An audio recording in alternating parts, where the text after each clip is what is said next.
Très bien. Bonjour Lionel, d'échanger avec toi. Après des études d'ingénieur, j'ai fait du conseil, puis j'ai fait un MBA avec la volonté d'entrer dans la santé et la technologie. Mon père était médecin, j'avais rien trouvé d'intéressant à l'époque, donc j'étais passé dans 2 sociétés de technologie où j'ai beaucoup appris. Puis j'ai rencontré mon associée Corinne Ségalen qui est médecin. Et quand on a discuté sur les planches du théâtre, c'était du loisir, ça nous a donné envie de créer une société ensemble. Et c'est comme ça, grâce à des amis de Corinne qui lui avaient exprimé le besoin de faire du télésuivi des patients en chirurgie ambulatoire, on s'est lancé, qu'on a créé, Calmedica. Tiffaine Servant, moi aussi, je suis ingénieur. Moi, c'est mon grand-père qui était médecin généraliste. J'ai fait l'essentiel de ma carrière dans un laboratoire pharmaceutique, mais j'avais toujours nourri une envie de créer mon entreprise. Et j'ai démarré Directo Santé avec une solution de téléconsultation et un pivot ensuite sur le télésuivi des patients hospitalisés. Donc, on est très content de rejoindre l'équipe Calmedica pour continuer dans cette vision, être plus fort, voire plus grand, voire plus loin.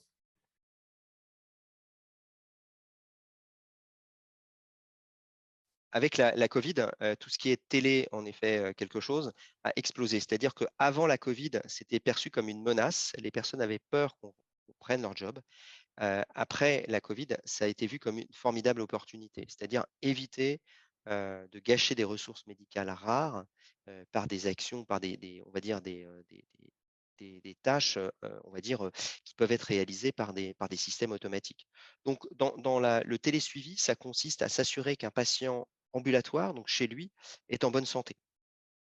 Ce qui est important, c'est savoir que nos solutions sont utilisées principalement effectivement dans la préparation des patients avant leur hospitalisation et dans leur accompagnement au retour à domicile. Comme l'a dit Alexis, quand un acte de chirurgie est en ambulatoire, c'est-à-dire qu'il n'y a pas de nuitée, le temps d'hospitalisation est très court, d'où un besoin accru de s'assurer que le retour à domicile, que les jours qui suivent se passent bien. Donc, c'est vraiment un des nombreux cas d'usage de nos solutions, mais qui est pertinent pour notre système de santé, pour faire économiser du temps aux soignants, pour qu'ils puissent se focaliser uniquement sur les patients qui en ont besoin.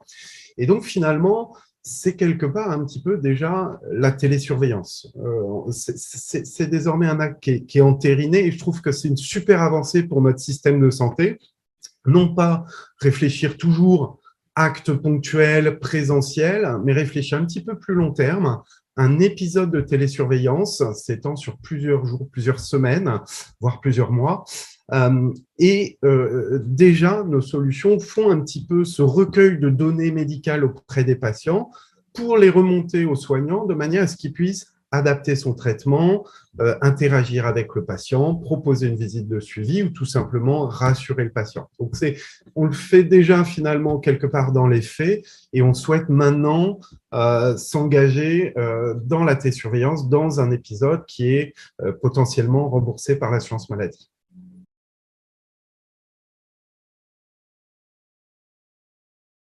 Alors, ce qui est très important, en fait, c'est de se rappeler que c'est pas parce que c'est de la santé que l'usage va venir automatiquement. L'usage est encore plus important parce que c'est dans la santé et pas du tout automatique. Pour donner quelques chiffres, l'observance médicamenteuse, elle est à peu près de 50%. L'observance digitale, elle n'est pas meilleure, voire pire.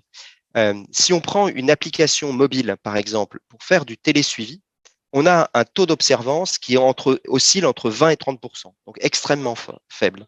Pourquoi? Parce qu'en fait, il faut faire de l'aller-vers. Il faut arriver à trouver pour les patients un moyen qui soit à leur disposition, qu'ils savent utiliser pour pouvoir utiliser de la santé digitale. C'est-à-dire qu'il ne faut pas oublier qu'il y a quand même 8 millions de personnes qui souffrent d'électronisme en France et qu'il faut penser à ces personnes. Si vous voulez, il faut penser aussi aux pauvres gens, aux personnes qui n'ont pas l'habitude d'utiliser des outils. Et donc, quand on a réfléchi, on a regardé quels étaient les moyens à la disposition des patients et qu'ils pouvaient et savaient utiliser. Et on est tombé finalement sur un système qui était très utilisé, qui est le SMS, et qui reste très utilisé. Ce qu'on a coutume de dire, c'est que la télévision n'a pas remplacé la radio. Et donc, le SMS n'a pas été remplacé par plein d'autres choses comme WhatsApp, comme les applications. Quand on a besoin de recevoir des choses urgentes ou des notifications, que ce soit le train, l'avion, la santé, la police, vous l'avez vu, c'est des SMS qu'on reçoit. Donc voilà, donc on s'est appuyé sur cette capacité du SMS à toucher tout le monde pour faire des télésuivis directement sur SMS, avec un enjeu qui est très fort, qui est un enjeu technologique, parce que ça veut dire qu'on va échanger du texte libre, non structuré, et il va falloir que la solution structure le texte, c'est-à-dire récupère une réponse, l'analyse pour voir ce qu'elle contient. Et donc ça, il y avait un fort enjeu technologique qui nous a bien préparé à tout ce que l'on voit maintenant sur de l'IA, l'IA générative, la télésurveillance. Il a tout dit. Pas mieux. Pas Je ne peux mieux. pas rajouter. Vous arrivez à mesurer justement le taux d'usage que vous avez sur vos applications et où est-ce qu'on en est aujourd'hui? Alors, dans l'observance médicamenteuse, c'est difficile de mesurer l'usage, de comprendre de quoi il est fait. Par contre, en digital, c'est très simple. Si on est honnête avec soi-même, il suffit par exemple quand on pose une question à la sortie d'une hospitalisation, par exemple en chirurgie ambulatoire, si tout va bien, répondez TVB, eh bien, il suffit de voir quelle proportion de patients répondent. En chirurgie générale, on est à peu près à 95%. Sur de la pédiatrie, à 97%. En oncologie, à 99%. Donc, on a des taux d'usage qui sont tels que c'est un véritable game changer. Ça modifie les pratiques et ça permet, comme le disait tout à l'heure Tiffaine, de libérer du temps soignant. Pour vous donner une mesure, un service de chirurgie ambulatoire moyen traite environ 8000 patients par an. Pour ça, si on fait des appels de la veille et du lendemain qui sont protocolisés et recommandés par la HAS, il faut à peu près un équivalent temps plein. Eh bien, le logiciel permet d'économiser 90% de ce temps. Donc, c'est 90% de ce temps qui peut être réalloué à des patients qui en ont vraiment besoin. C'est très pragmatique, tu vois. La valeur ajoutée pour l'établissement dépend directement du taux de réponse. Donc, tu peux faire une belle appli. Alors, qui va télécharger une appli, une énième appli sur son téléphone, surtout pour répondre à un questionnaire médical qui te demande si tu n'as pas de douleur à la sortie de ton hospitalisation. Les gens ne vont pas le faire. Donc, nous, on est très pratico-pratique et c'est pour ça qu'on gagne des parts de marché par rapport à des applis qui sont très belles, absolument, mais qui ne font pas le job.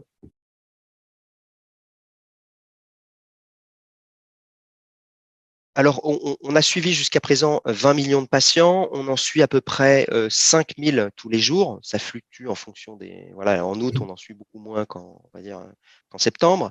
On a environ 200 services équipés et à peu près, 200 services équipés et à peu près 500 algorithmes actifs. Il faut savoir que la solution est totalement personnalisable et chaque service veut ses propres algorithmes, même pour les mêmes pathologies, parce qu'ils ont toujours des petites différences. Et ça, c'est un point très important, c'est de s'adapter aux pratiques locales de façon à ce que aussi bien les patients que les professionnels s'approprient la solution. Et ça, c'est vraiment une autre force de notre techno, du robot conversationnel par SMS notamment, hein, c'est multicanal aussi, c'est que c'est finalement adaptable, personnalisable. Tu vois, si tu avais une appli, boum, tu repars sur du code, il faut redéployer sur les stores, il faut que les gens la mettent à jour. Nous, c'est instantané.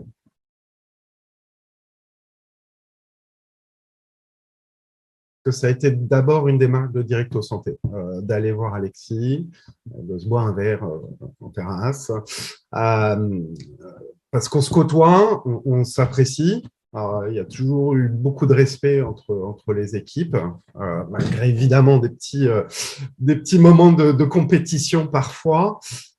Mais moi, j'ai une vision assez ambitieuse et avec les équipes de Directo Santé, avec les ressources de Directo Santé, très clairement, on n'avait pas ce qu'il fallait pour garder le rythme d'évolution technologique, d'innovation, de sécurité, de respect des règles, de certification DM, etc. C'est des investissements considérables C'est un peu un parcours du combattant pour arriver jusqu'à la télésurveillance et son remboursement.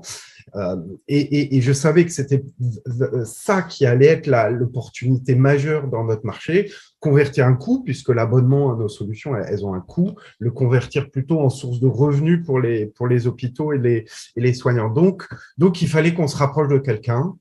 Et c'est assez naturellement qu'on est rentré en discussion avec Calmedica, qui de son côté, il y a vu des synergies. Là, voilà, je pense que Tiffaine a tout dit. Nous, on avait un adversaire qui était Directo Santé et un adversaire compétent qui prenait aussi des parts de marché. Donc, on était les deux à prendre des parts de marché. On a vu un très bon complément, c'est-à-dire une équipe compétente qu'on allait pouvoir intégrer tout de suite pour accélérer notre développement. Un beau portefeuille de clients sur lequel il y a encore beaucoup de choses à faire et un produit sur lequel il y avait des fonctionnalités qu'on n'avait pas et sur lequel on allait pouvoir avoir un retour d'usage. Parce que en technologie, c'est pas de se dire tiens, le concurrent fait ça, faut le faire. Ce qui est très intéressant, c'est de savoir si la fonctionnalité A, B ou C qu'on n'a pas est vraiment utilisée. Voilà. Et donc, ça nous permet d'avoir un retour et d'enrichir notre offre pour aller plus loin et plus vite.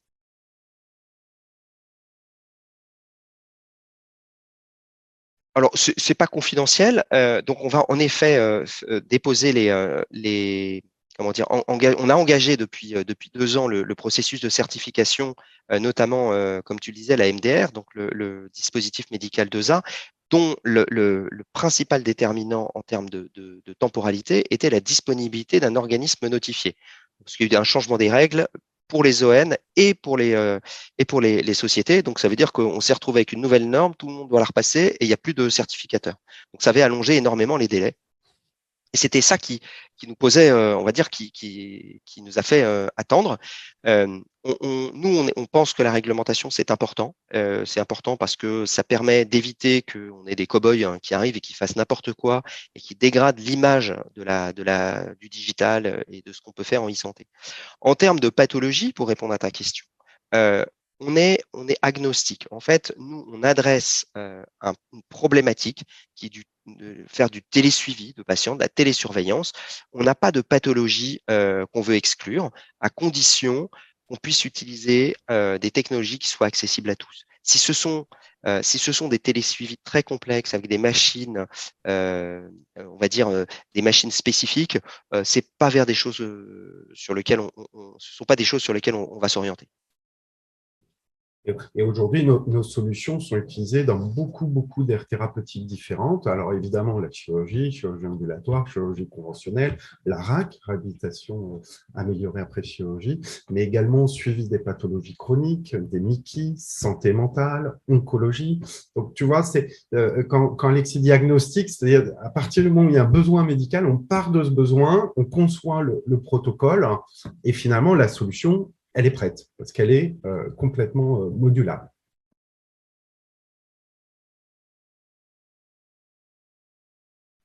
On a 5 publications scientifiques qui font état de l'amélioration, par exemple, quand on a démarré à l'hôpital Saint-Antoine à la PHP, on a fait une étude et qui a été publiée, bien sûr. Enfin, c'est pas nous, c'est le service qui l'a faite. C'était le professeur Marc Bossier et il a montré qu'il améliorait de 30% le respect parfait de toutes les consignes, y compris le respect de l'horaire. On a d'autres publications qui ont montré que ça améliorait le suivi, ça réduisait les réhospitalisations, on a une étude qui montre que ça réduit les conversions, c'est-à-dire conversion d'ambulatoire à hospitalisation complète. On a une étude qui montre un taux de satisfaction de 5 sur 5 pour les utilisateurs, pour le personnel soignant. Voilà, on a 2 études cliniques en cours et on en a une qui va démarrer.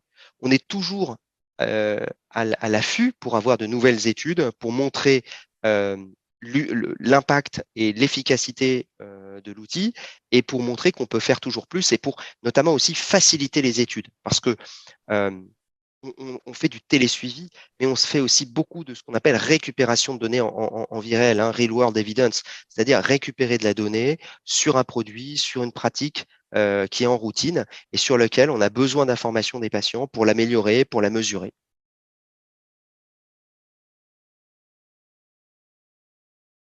Moi, ce que je vois dans notre marché, il y a eu beaucoup aussi de startups qui se sont lancées dans l'e-santé, qui ont essayé des choses.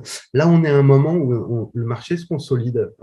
On a besoin de montrer de la rentabilité.